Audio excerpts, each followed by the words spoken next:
Hey, Matt. Hi, Rich. Welcome to Money Matters, episode 8. Yes. With Matt and Rich. It feels great to be back. Yeah. Welcome back. It feels better to have you across from me than to just be looking at the door and the wall behind you. Just kind of almost talking to yourself. Oh, definitely talking to myself. I felt out in the wind, out in the cold. Right. How was you moved? Yes. You painted. You did all sorts of stuff like a new homeowner I does. became a homeowner and realized how much I really don't want to ever probably do that again without help.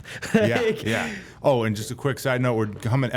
This episode should be live on Facebook. Yes. This is the first attempt at it. Yes. So bear with us As we go through. Yeah. As we kind of work out any kinks, but this will be a great platform to have comments. To just hear interact. people, and be able to interact with people exactly. So, Facebook Live, check it out on mine at Rich Racine, my personal page there, and interact. If you got questions, whatever you got, let us know. Yes. So, but yeah, I moved. I moved and I realized how horrible painting is. Painting a house, it's the worst. We're not even done, and it's been about a week and a half. Now, granted, we obviously took days off, but I will hire somebody 10 times before I ever paint another room again. I've hired, and yeah, exactly. Once you see how they do it when you hire somebody, even if they're hand brushing the whole thing and rolling it, it's still done a heck of a lot faster and better. Yep. The biggest thing is that you'll probably go back and see imperfections that you wouldn't necessarily notice if like someone professional did it. Right. But like you see every single imperfection when you're painting the house yourself. Yeah. Every single one. Well, you just see like the color, the nice little teal color that's beneath your my now neutral color seep through, and you're like, I've already hit that spot 2 times. Like, why is that still? But it's because I don't know how to paint. So I was just brushing things over. But yeah, no, I'll definitely hire painters 1,000 times over once I move again, because we'll probably move again eventually. Yeah, at some point. I don't know if I'll hire movers though. I won't lie. That part wasn't terrible. And now, Really? it could have just been because we didn't have to move a whole house, and we had my room and her room because we were still living at home. So that very well could have been why. You're gonna you have space. You'll end up filling it up, and you'll realize, holy crap! I thought I needed a small U-Haul truck, but I actually need the large U-Haul truck. Well, that already happened to us. We booked like the medium-sized U-Haul truck, and then we loaded her room, and we're like, we have to go to the house and unload this because we have no space for my stuff. So I can imagine the next time. Yeah, it's going to be large upon large, multiple trips, Oh, yeah. Definitely hiring someone next time. God, yeah. Yeah, but no, it was cool to be able to, there's a lot of unexpected expenses that immediately come with moving in. Like, for instance, I had to fill my oil tank, and I did not imagine that oil would cost like $1,000 or $1,100 to fill. Yeah. But it's just things like that now that I can, tell buyers that I actually am going to add to, the spiel that I give buyers at closing, or, even on the first phone call when I ask what they want to spend on a house and how much money they have. Like, be prepared for, you may have to spend $1,000 on filling your oil tank. You may have to spend $1,000 on fixing electricity, or fixing your paint. Like, you may have to spend this stuff. So it sounds like that oil tank was legitimately empty. It was like legitimately empty. We knew it though going in. Like, that wasn't a surprise because we did a whole rent back, and instead of paying it at closing, they just said, well, just once you move in, just fill the tank. So that wasn't like a surprise that they left us with. That's a 275-gallon oil tank holds 225, and I just priced that out at like 200 gallons, and then came up with that price. So I'm like, wow, there's 25 gallons left in the oil tank. It was empty. Yeah. Wow. But yeah, no, just like things like that add up, and obviously life, You start looking at houses, and you're like, oh, that wall's empty, and all right, we got to go get something for that. Or, oh, that room's a lot more empty than we imagined. Yeah. And, $200 here, $100 for that room, $300 for, like, bathroom stuff. Hardware, I never would have imagined is so goddamn expensive. Like, every single little piece for the cabinets and stuff. I'm like, oh, my God. Like, this is, like, it's crazy. Yeah, well, you're going through it. You've learned it. Yeah, and you can definitely learned it. Relay some of that stuff to your buyers. That's awesome. Yeah. It's definitely helpful to have someone that's been through the process, so at least you have a firsthand knowledge on all that stuff. Right. To better advise, right? Like, I don't know if I haven't bought a home, how can I advise as much? Yeah. I mean, I know because these are the numbers, but if you actually go through it, you have a little bit more personal story to it. Right. And I mean, obviously, you sell a lot of houses, even if you haven't bought your first house. Like, you understand the process. You can 100% walk somebody through the process, but it's like, the little things post-closing. Yeah. Or even to look for during inspections. Like, hey, this may not seem like a big deal now that you're buying it and you're in love with the house, but this is what can happen when you start living in it. And like just being able to like, explain that to buyers more. Because, you buy the house, you're so in awe with it. You think nothing's wrong. Nothing's wrong. Oh, I'll just deal with that. But it's like, well, you may not want to just deal with that. Here's the actual cost. And obviously the inspector will help with that and all that fun stuff. But yeah, it's a lot. It's definitely a lot. Since you weren't here last episode we recorded, I had Jeremy Chartier. So I like free swag. Yeah.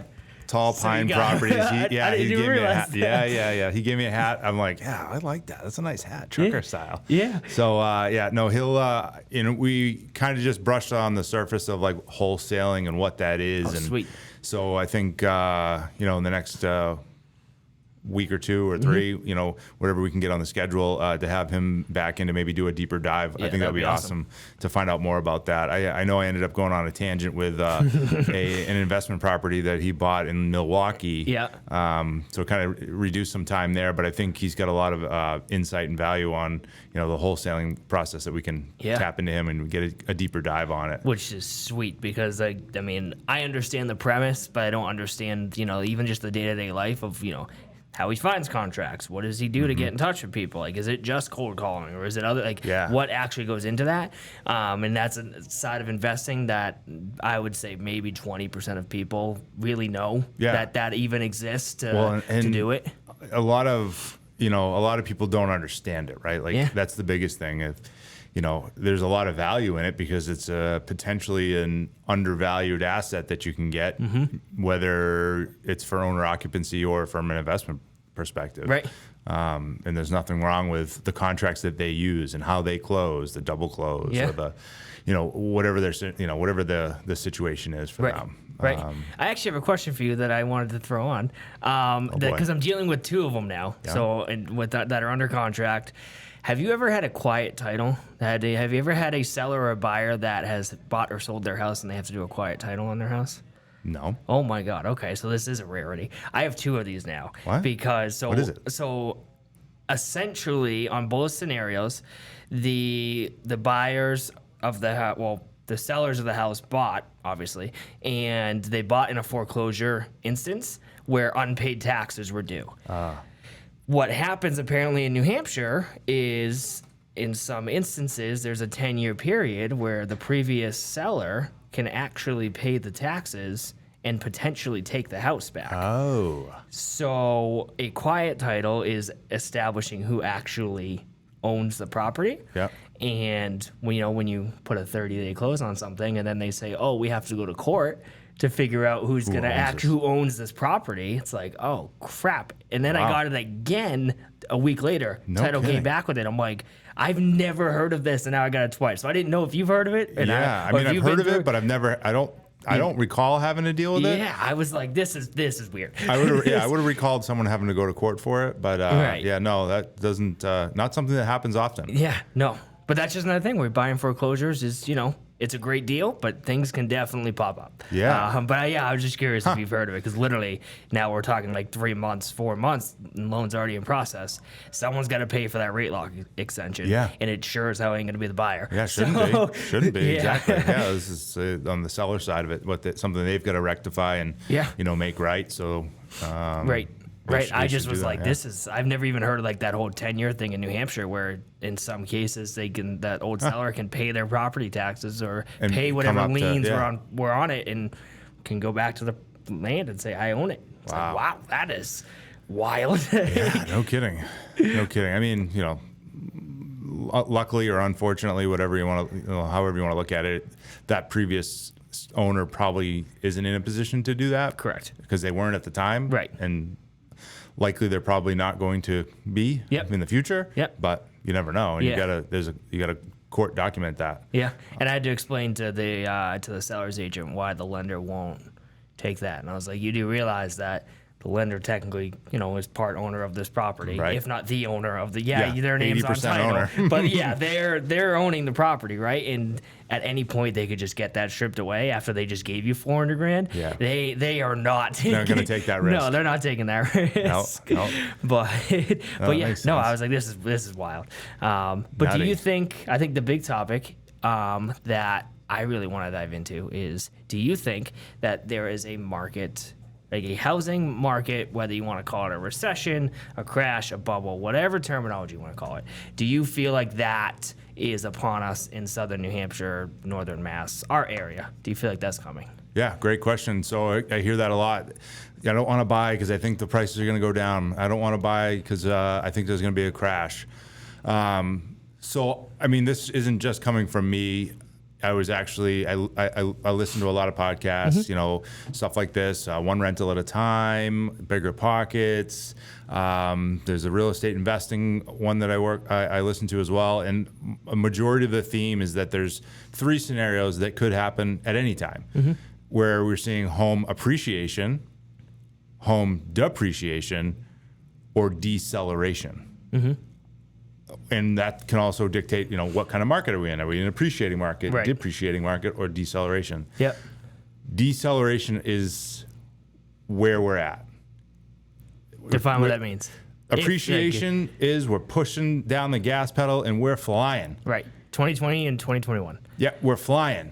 Things are going, flying by. If you're not with your eyes open and getting, taking a good look, you're missing it. Right. Deceleration. We're taking our foot off that gas pedal. We're coming back down to, 35 miles an hour. Yep. Right? Instead of doing 90 in the 35, we're doing 35 in the 35. Depreciation, we're doing 15 in a 35. Yep. We're not there. We're back to, deceleration, getting back to the ability. Again, this is in generality, right? Yep. There's going to be particular homes that it will be maybe a depreciation. Yep. Getting a good deal on a home is still happening in deceleration and depreciation. Getting closing cost concessions, getting inspections, getting all that stuff is still happening because, first of all, we have to say that the home seller is going to price their home appropriately for the market we're in. Right. Right. Just because the home in January sold for $450 doesn't mean today that home is still $450, right? They had it listed at $420 and they got $450. Yeah. You can't list at $450 and expect to get that. You're probably going to go back to $420. Yeah. Or $430. Yeah. If you're at $450, because I'm seeing it right now, I've just been to 2 homes in the last 3 days that listed it in the January market, listed it as if we were in the January market. Yeah. Gotcha. And they've had 2 price drops. Yeah. So there's, again, if you're getting a $50,000 discount, well, did they even really price it right? Or Correct. are you getting a deal? Right. I mean, I would have rather bought that overpriced property in January at 3% interest than now that at 6. At 6% interest.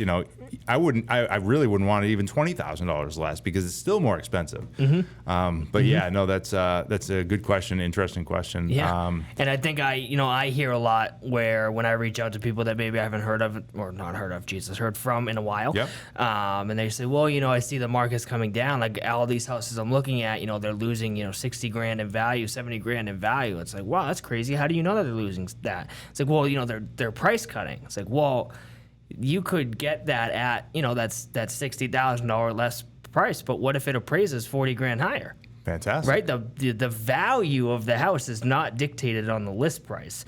I think a lot of people... But someone's willing to pay yes. at a certain interest, because the interest rates will dictate all of it. 100%. So what someone's willing to pay is huge factor. Is that market value? Yes, that's market value, but maybe it's not necessarily the appraised value. Yeah. Market value. Hey, if someone's only willing to give you $400 and thing appraised it for $450, good on the buyer. Right. They found that deal. That's when you got that deal. They're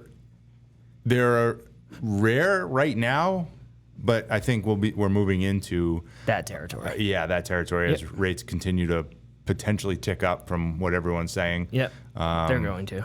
Yeah, you're hearing the same stuff too. Yeah, they're going to. Yeah. They'll keep climbing. Well, I mean, honestly, we're talking 3% down conventional buyers. We might see 7. It's a potential, but you got to curb the inflation. And what I tell people is you can always refinance. Yep. You can literally always refinance. There's never a time that you cannot refinance. It obviously has to make sense, right? But it's never like, oh, 2021, you can't do any refis. Like that never happens, right? So you can always, when rates come back to normal, because guess what? They're going to come down, and then they're going to make the same mistake where they come too low for too long, and then we're going to go back to this cyclical motion again. Yeah, because they got to curb it by inflating all this stuff. They have to. You have to make it more expensive to borrow money at the end of the day. Yes, you do. Exactly. And that's what they're doing. But I think it's also important to realize that mortgage-backed securities are the #1 government investment right now. And why I mention that is Fannie and Freddie and all them? Yep. So they've never had more mortgages in their portfolio than right now. Yeah, because the last 2 years they just got a whole bunch. Yeah, more than they probably would have. More than they really wanted. Yeah. Right. And that's where we started. They didn't want second homes anymore. So at the beginning of the year, point to a point and a half higher on second homes. You want that second home? It's the same as the first home now. Yeah, you got to really want it. Where now it's kind of catching up. There's still a difference, but it's starting to catch up. You're starting to see more banks say, no, we don't. We want them now. We got that essentially a year off. We want them now. But why I mention that is because if the housing market comes down, you should not be wishing for that. Because if the housing market crashes to an extent, that means that the government's investments are crashing. Yeah. What do you think will happen to the economy if the government investment crashes? Yeah, so that's where people need to realize it's healthy for it to come down, right? Yeah. But you can't wish for a crash because then everything is going to come down again. It's just you got to follow the money. You got to see where the money is. And lenders are being creative right now because I had one reach out a couple weeks ago about second position lien on primary residence. Interesting. Okay. But not a HELOC. I'm assuming. Not a HELOC. Right. I've also heard of some lenders in some states, not New Hampshire, they're doing second position liens on investment properties as well. Whoa. So that you don't have to touch your rate. Right. This lender, 97.5% of your equity you could tap into in your primary residence. Jesus. Wow. Which, my perspective, I love that. Mm-hmm. Because I'm not going to go buy a Lamborghini with that. Yeah. Like, I'm going to buy something that pays off that debt obligation with cash flow. Right. And now I'm going to add another property, 3-4 units to my portfolio. Right. Because you're able to do that. Because I'm able to get it. It's almost like a fixed rate HELOC, almost to an extent. Well, it's like cash out refining, but you're not increasing your total first lien. You can take out that $100,000 and it's a second lien on the property. Yes. That's literally, and so so you keep your 275 on your first lien. 1.99 I have, but whatever. You keep your 199 on your first lien. You don't have to touch that. And then you can now you can take cash out without doing a full-on cash out refinance and then going to a 6. Yeah. It's like, I don't want to do that. It's no, like, it doesn't make 100% sense. I will never touch that 199. Yeah. It's like, I get it. So obviously I started moving forward with that process, and obviously they run your credit and stuff, and then that gets kicked out to every lending bank institution. Which is going to end soon, by the way. Good. Because I got a phone call from a guy. He's like, hey, I see you're refinancing your home, and I wanted to touch base about the rates we're going to. I go, yeah, what's your rate? He's like, 6 or 5 or whatever. And it's like, great. For number one, I'm not refinancing. Yeah. Number two, why would I ever refinance at 1.99? Yeah. Why would I ever refinance? Right. I'm not going to. Never. Right. Right. And honestly, I wouldn't even be in any rush to pay it off. No. There's no reason. My principal is higher than my interest payment. Right. And you're on a 30-year. Yeah, that's the first time in history that I've ever had that. Right. I've owned a couple properties, and that's the first time in history. Right. I'm like, I'm not touching this. No. I'm actually paying it off faster. Right. Like, why would you at that point? No. But that's a great option. I haven't heard of that, but that's awesome. So lenders are becoming creative because, and speak to this, and I think we've already talked about this, you're not as busy as the last couple of years with everyone's refis, with everyone. Like, you're still busy, right? It's a different busy. I think that's how I categorize it. It's a different type of busy. You're still doing good volume. You're doing good business. People are contacting you, but it's different. Yes. Like, the refis are less. Yeah, they're non-existent. Right. You got to desperately need the cash to do it. You do, right? There's no, unless you've been living under a rock for the last 3 years and your rate's still 6 and you can cash out and somehow lower your rate. To 5.5. Yeah, like that's the only way. I actually had somebody that called me and said, hey, what are the 15-year rates at? And I told him, he goes, sweet, I'm at 8. Like, whoa! How long has he been at 8 doing for ever since? He has not touched it. Oh my! And he's got like word. 17 years left on it. I'm like, what? I mean, I'll happily get you down right now, but like, dude, you missed the opportunity of a lifetime. Yeah. Like, but that's like they're getting creative. They're starting to think of some different things. You know, a lot of the second position because. Right, I'm not like anybody else. Who's going to touch a 3% or less interest rate, right? Or even a 3.5%, yeah, you really or less. shouldn't. No one. So they're thinking of these second position liens that will hurt a lot of people because a lot of people are going to go buy that Lamborghini or that pool or they're going to buy a liability versus an asset. Yeah, and I think this might be from an arrogant position, but. You can't blame the lender at that point. No, you can't. No, sir. Like you're an adult. You made that grown-up decision to take out $100,000, let's say, and go all the way back up to what your property's worth, with understanding the risk that if your property comes down in value, you could be in over your head at some point in time. Right? That'll obviously switch if you're in the house for long enough. But because how are you going to make that payment? Right. Because it's still a payment you have to make every month. Yeah. Yeah. Like that the payment goes up, obviously. But yeah, no, I think that's a lot too where people, that's what I'm afraid of, is that's going to happen. People are going to, do their whole backyard oasis with it. And then they're going to go to sell, and then they're not going to be able to sell, and then they're not going to be able to make the payment on it. And then they're going to blame the loan officer that gave them the loan, where it's like, no, like this is not my fault that you took that money and then did X with it instead of going and making more money with it. Right, like, exactly. I think I told you we had people that took out, $500,000 when rates were 1.9. Yeah. Right, 15-year loan, threw it in the stock market. Right now, obviously, that investment's not paying off. But it will if you. They retire in 20 years and it's in somewhere. That's gonna pay off, right? But if they have the funds to do that, that's a different situation versus taking the $500,000, like you said, going to buy 2 Lambos. Yeah. And if you get propositioned by some of these people, call me, Matt, and we'll see if it makes sense. Yeah. Based upon what you want to do with it. And maybe we can help strategize what you should do with it so you can use that money to make more money, right? The name of this podcast is Money Matters. Money Matters. For a reason.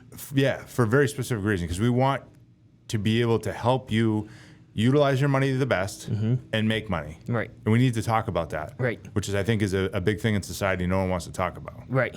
Yeah, it's very true. I don't want to talk about money. Like, my parents don't talk about money with me. Right. And I get so mad. Like, why are we hiding this? Right.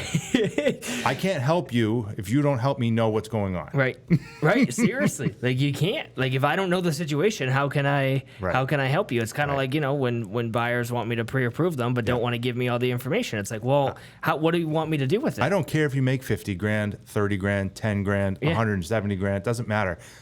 I'm here to help optimize that money. Right. To make more money. Right. If you're investing, or to get you the best possible loan, right? Whatever it is, whatever that situation may be, and I think that's where when people talk to me about investments, that's where it gets exciting when people want to buy multifamilies, because there's so many different routes you can go, as we talked about before, and it's it's all about people's risk tolerance too. Some people they hate having, as high of debt as possible, right? So they want to put 20, 25, 30% down.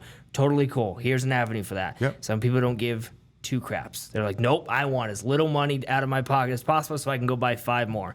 Awesome. We have avenues for that too, right? That's what's so awesome about, being able to invest in real estate, is there's just so many different avenues to go down depending on what you're looking for. And I know that you know this, but this year has been a really big shift into, like, my real estate business is into investing. I think there's more wealth to be built in investing. I think I'm in a fortunate position to be able to do that, with all the access I have to on-market and off-market listings. But, with that said, I've 12:30, I've got to walk through, and that property is a multifamily property. Sweet. Guess how much out of pocket I'm going to buy a 3-unit multifamily for today? How much out of pocket? Oh man. Oh, what's it worth? What's it worth, or what do we have it under contract for? Valid. Valid. 330,000. What, like 15 grand, 20 grand? It's not owner occupied. It's investment property. Oh, Jesus. Okay. So it's 70? $35,000. Oh, I will own a 3-unit property. For $35,000. $35,000. Investment property. Again, Investment can't use FHA loan on it. It's a full-on investment property. Like almost 10% down. Right? The seller is carrying 40% of that. Oh my God. For 5 years. Oh my Lord. So I've got that first position. We're going to pay him off. We're going to pay him, today. Yeah. And then he's carrying 40% for 5 years at a 1% interest rate. Interest only payments for 5 years. Yeah. It's like $100. Yeah. And my ROI is like 8% day one. Nice. With very low rents. Right. Like $700 for a 1-bedroom, $700 for another 1-bedroom. So I can go to 1,200. Yeah, within the first year, it's going to be like 22% ROI. Yeah, that's a within no-brainer. 12 months. No brainer. And again, 22% year after year after year after year. Yeah, yeah. And then in year 5, we refinance out, pay the seller's portion back. Now, that's a rarity, right? So that a seller is going to take 1%. Yeah. Certainly a distressed seller that wanted out and was just, wanted to be out of that property in particular, but being a landlord in particular, and nobody else was offering him what I offered him. Right. He wasn't getting over 300 for that property. Right. I was able to give him 3, so like 330. Right. So there's a market for that, and we're early on in the stage of having a market for that. Like, I'm making offers to on-market properties with the same strategy. Right. Right. And we're starting conversations. Yeah. So it's just going to come down to, raising the capital to be able to acquire more. Mm-hmm. So if anybody's interested in finding out about that, because there is a way to earn double-digit returns on your investment, and this is one of them. Right. So right, and that's where you really should be. Right, double digits every single year. Yeah. Whether it's an average or, for 90. At least within the first 12 months, yeah. right? But it's got to be cash flow positive from day one. Correct. It can't be negative. Right. So even if it's $300 cash flow positive, maybe it's a 3% return. Yeah. But there's an ability to get it to a 10 or more return within 12 months, whether it means renovating units, raising rents, adding a unit, whatever it is. Yeah. Yeah. That's... One quick question, because I know you got to go probably pretty soon. No, all good. What's your opinion on, because I've had buyers ask me about investing in like a single family or a condo first to find out if you even want to be a landlord or, want to deal with that, right? Is that something that maybe, I don't want to say you would advise, but is that if a client came to you or a buyer came to you with that, like what would be your initial reaction? Condos, HOAs, again, it's going to be situation dependent because I've got someone who just bought a condo for his mother as an investment property. He's buying it and his mother's going to live there, for the foreseeable future, and then it will become an investment property and he may even move into it down the road. Gotcha. He's in a financial situation where that works and it has a purpose for it. HOA rules and costs and fees, I try and stay away from. I wouldn't advise a condo necessarily unless it was really cheap and it was worth a heck of a lot more. And I've got a buyer right now looking at single families, but they can buy them cash like up to $1 million like if they wanted to. So a little bit different, right? They're trying to get some return on their capital versus 1% in a bank account. If you could, but again, for every other, every normal buyer that is going to buy an investment property, single family, I would say that you have to get a decent deal on it. It's going to be worth more than you bought it for. So like, if a wholesaler might come to you with a single family property that's, 70 or 80 grand less than market value. Yeah. I would do that. Gotcha. Going on the MLS and getting a market, an ad asking, asking price offer to rent that out, we'd have to run the numbers. Gotcha. But there is the ability right now to give them a number that makes sense to you. Right. And your strategy. Yeah. With these ones that have been on the market for 30 days because they're out there. Right. That we've talked about. there is the ability to say, hey, I'll give you 50 grand less. Take it or leave it, pretty much. Yep, and move on, right? But right. That's not every home, and it's got to be sitting. I'm not going to do that with a 3-day on market, 10-day on market, 14-day on market home. Yeah. I'm not going to waste my time. I'm not going to give up your time and your hopes and dreams. Right. That's not going to happen. Yeah. 30 days. All right. Let's figure out what's going on, and maybe it's 20 grand less. Maybe it's 30 grand less. Maybe the seller's going to say no. I'm not going to move because this is what I want, and I'll just pull it if I don't get it. Right. Which happens. Right. Which you got to be okay with. But that's good to know. Yeah. Right. Because I literally am like, talk to the agent because I don't know. I would go multifamily because it diversifies the risk.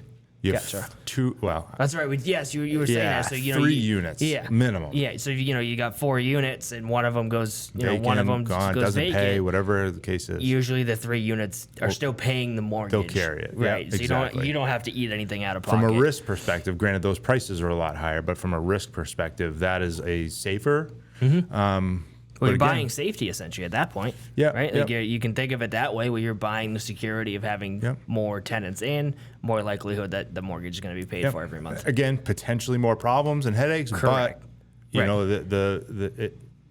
got to take the good with the bad. Yeah.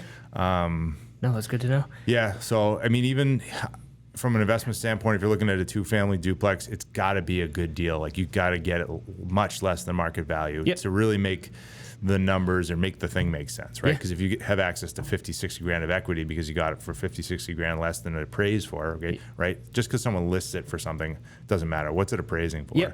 And figuring that out and getting something that's a good deal in that perspective, awesome. then yes. Sweet, that's great to know because I will relay that now. I know you gotta go. I'm gonna go to your walkthrough. You're buying another investment. I love it. This is the strategy moving forward because we're coming into a market where I think it's gonna really play out. For people. And this is probably starting the time where if you're willing to invest in the down market and willing to hold, there's a lot of money that's gonna be able to be made. A ton of money that's going to be able to be made. Let's leave this with a quote from the great Warren Buffett. Oh, I like it. Be fearful when other people are greedy. Be greedy when other people are fearful. Love it. Fearful. I love it. Yeah, and it's true.